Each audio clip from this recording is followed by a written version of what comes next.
Welcome, everybody, to another edition of the Geek Dad Report Real Reviews. I'm Brian West, and tonight we're going to be discussing the much talked about and highly anticipated new summer blockbuster from Warner Brothers and DC Entertainment, The Suicide Squad. Now, before we start, I know you guys are all sitting there going like, oh my god, I can't wait till the very end of this and to find out if this movie's going to be any good, and I'm just sitting there holding my breath, and I just want to know if it's good or if the critics are right or if it sucks or my dreams are crushed.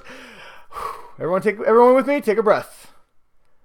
It's okay. The Suicide Squad it's fun. It's a lot of fun. I really enjoyed it. I enjoyed it a lot. So, there you go. Rest at ease, and now just sit back and enjoy the rest of my review and find out all the reasons why you too should go see The Suicide Squad.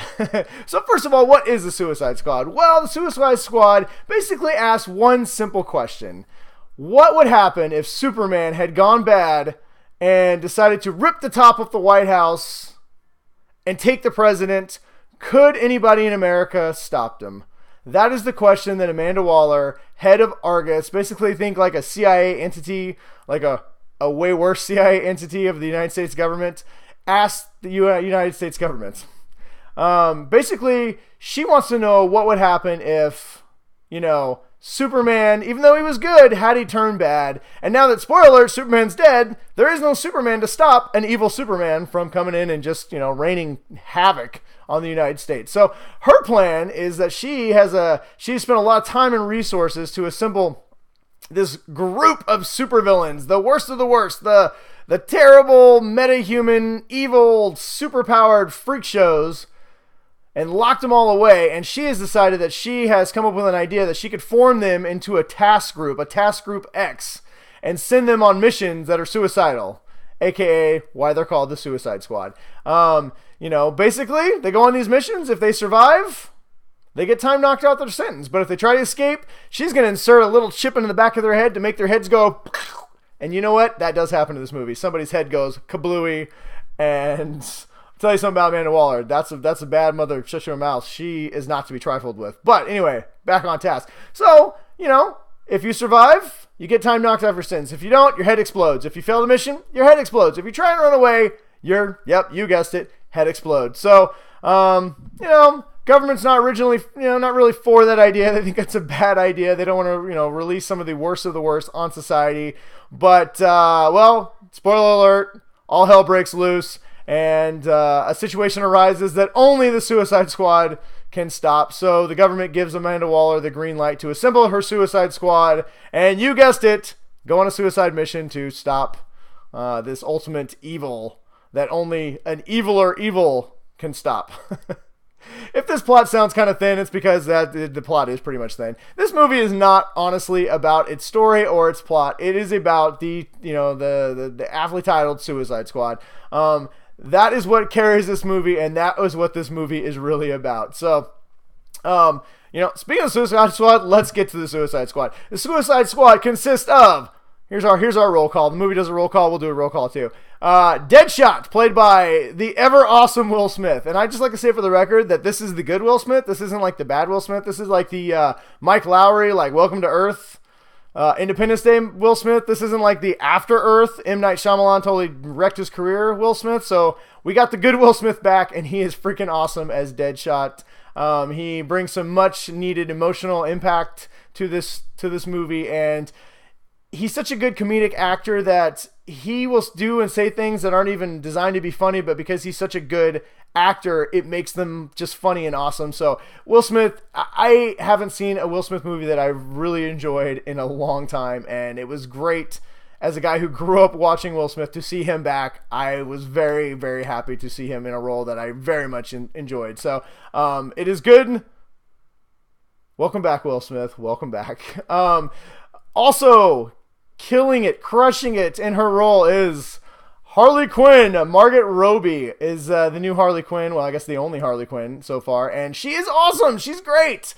Just take a deep sigh. She nails the role. She does everything that Harley Quinn should do. She's funny, she's ditzy, but she's super smart. She's crazy, she's sexy, and she's super psychotic. And her relationship with Joker is everything that you would hope it would be, from whether you love the animated series or you read the comics and love the character. But she nails her role as Harley Quinn, and it's kind of great. It's kind of great watching her. You are literally watching a star in the making, and I cannot wait to watch her solo movie that is rumored to be coming at some point.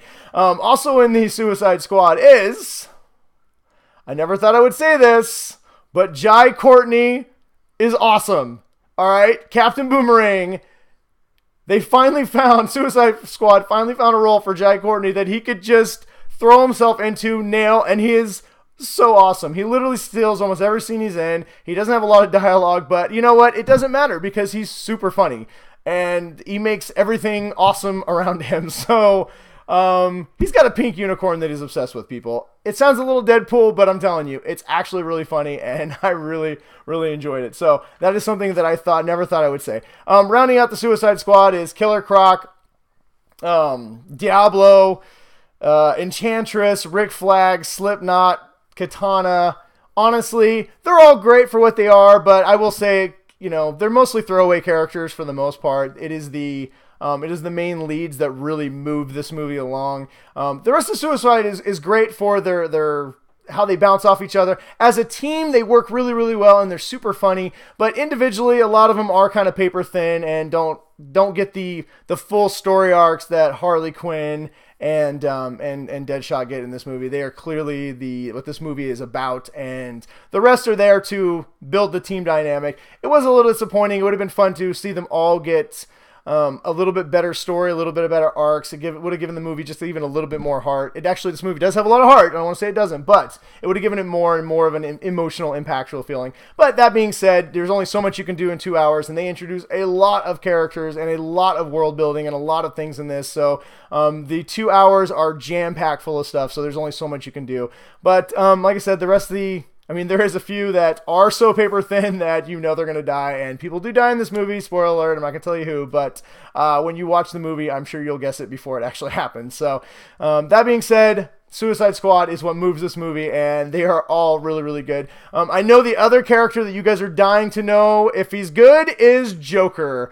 Jared Leto's Joker, rest easy, everybody. Well, at least rest easy for me. I liked him. I thought he was really good. I'm really excited to see more from this Joker. People have asked me, how does he compare to Ledger's or Nicholson's Joker? I can't really say because, truthfully, he's not in this movie a lot. He has a really good kind of story, and his story very much intertwines with Harley Quinn's story, but he's just not on screen enough to really say, okay, this Joker is, in this ranking where I put him. But I do like this Joker a lot. Is massively different than anything we've already seen. He's crazy, he's edgy, he's psychotic beyond all belief. When he's in the room, everyone is scared because you do not know what he's going to do. And I kind of like that a lot. It's a different take on Joker than we've seen before, and I really enjoyed Leto's Joker. So I am really looking forward to seeing him square off with Batman eventually in the Batman solo movie, hopefully, if he's the main villain. In fact, I would have really enjoyed this movie better had Jared Leto, had Joker been the villain instead of the villain that they chose. And I won't tell you who it is. You can kind of tell from some of the trailers, but it is a little bit of a plot point in the movie, so I don't want to spoil it.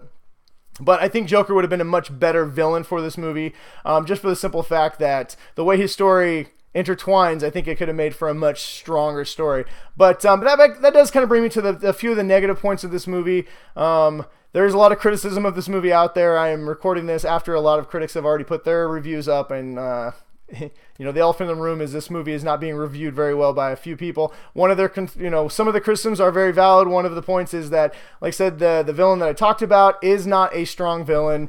This villain is mostly a magical villain, which doesn't make a lot of sense for the story because these characters are all street level characters. Most of them are, they shoot bullets, or they hit you in the head with bats, or they stab you with boomerangs. Most of them do not have magical or supernatural powers. Diablo is one of the few that does have, more power than some of the other ones, but for the most part, everybody's slicing and dicing and bashing. So by the time you get to the end of this movie, it becomes fairly predictable, and you kind of start checking off your list of, okay, these guys have no way of surviving this, so they have no way of defeating this villain. This villain is way too powerful. So it kind of makes it a little predictable, and unfortunately, it doesn't give the movie as much of a strong ending as it could have. And unfortunately, because of the villain they chose, it does affect the story of this movie more than, like I said, had they chosen the Joker to be the villain, I think it could have been a much stronger story than what we got. But to me, for me anyway, this does not break the movie. I still found this movie tons of fun. It just definitely became a little more predictable in the story point of this movie.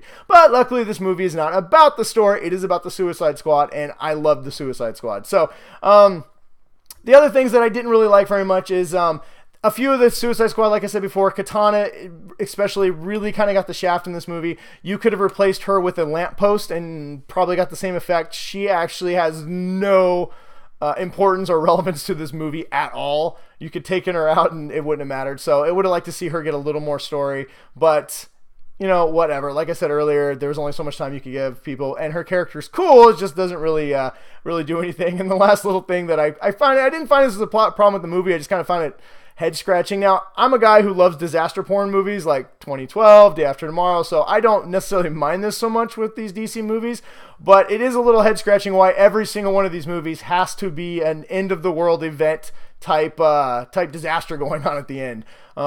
This is yet another DC movie where the entire world is up for grabs. The stakes are high. If our heroes / villains don't win, then everybody dies.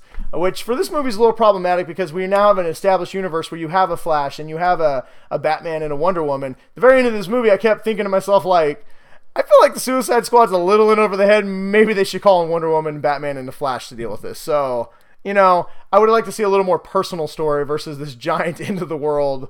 Everyone's gonna die unless, these guys and girls can save the day. So, but those are minor quirks. I didn't really mind it that much. It was just kind of like, whatever. But like I said, ultimately, at the end of the day, this movie is about fun. This movie is about fun. It's about jokes. It's about some great characters. And on that front, I think it succeeds marvelously. I mean, one of the biggest criticisms of DC right now is that the movies haven't been fun, that you haven't laughed, that you haven't enjoyed it. This movie solves a lot of that. It is fun. It is lighter. Now it's still dark. It's still got the DC, the DC extended universe tone. And like I said, it does a lot of universe building. So it definitely feels like part of the DC extended universe, but it's a much lighter, it's a much funner. It's kind of a movie you can check your brain out a little bit because, like I said, the plot and the story do not need to be that closely paid attention to. Honestly, what you really just want to watch is the dynamic and the interaction between the teams, and like I said, and you want to see, and you get to see Big Willie style being Fresh Prince out there being awesome, and you get to see Margaret Robbie just fall into the Harley Quinn role, and Joker, and her and Joker have the best dynamic in this movie. I could literally watch a movie about Joker and Harley Quinn, make it Natural Born Killer style, and just have Batman chase them the entire movie, and it would be one of my favorite movies of all time. So, like I said, this movie's about fun. It's about just having a good time. It's about smiling. It's about laughing at the jokes. And it's about when you get done with the movie going, that was a lot of fun. So if you're looking for a movie with if you're looking for a comic movie that has a super tight story, unbelievable script, the best acting you've ever seen, go watch The Dark Knight. If you're looking for a comic book movie where you can just have a lot of fun and enjoy some crazy villainous characters who are basically a bunch of assholes who you kind of want to root for, then this is a movie for you. I laughed a lot. I had a really good time. I can't wait to see it again. I'm going to give this movie, because I'm an overly positive guy, I'm going to give this movie an 8 out of 10. It's not perfect. It's got problems, but at the end of the day, it is a ton of fun, and I'm going to go see it again. So I highly recommend that you go see Suicide Squad. If you like fun, you're going to be in for a treat because this movie's a lot of fun. Last little bit of parting news, a little parting notes I want to give you guys.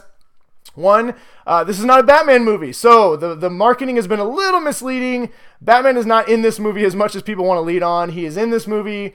There's some great cameos, but don't go into this thinking it's a Batman movie because you will be disappointed because it's not, but he does have some cool stuff in here. And two, there is actually a post-credit scene. A mid-credit scene. So that's the one after the cool flashy credits. You get a cool little scene and then you can leave because there's no post-credit scene. I know because I sat there for like 10 minutes and watched all the names of people who made this movie that you don't need to watch. So, that's about it.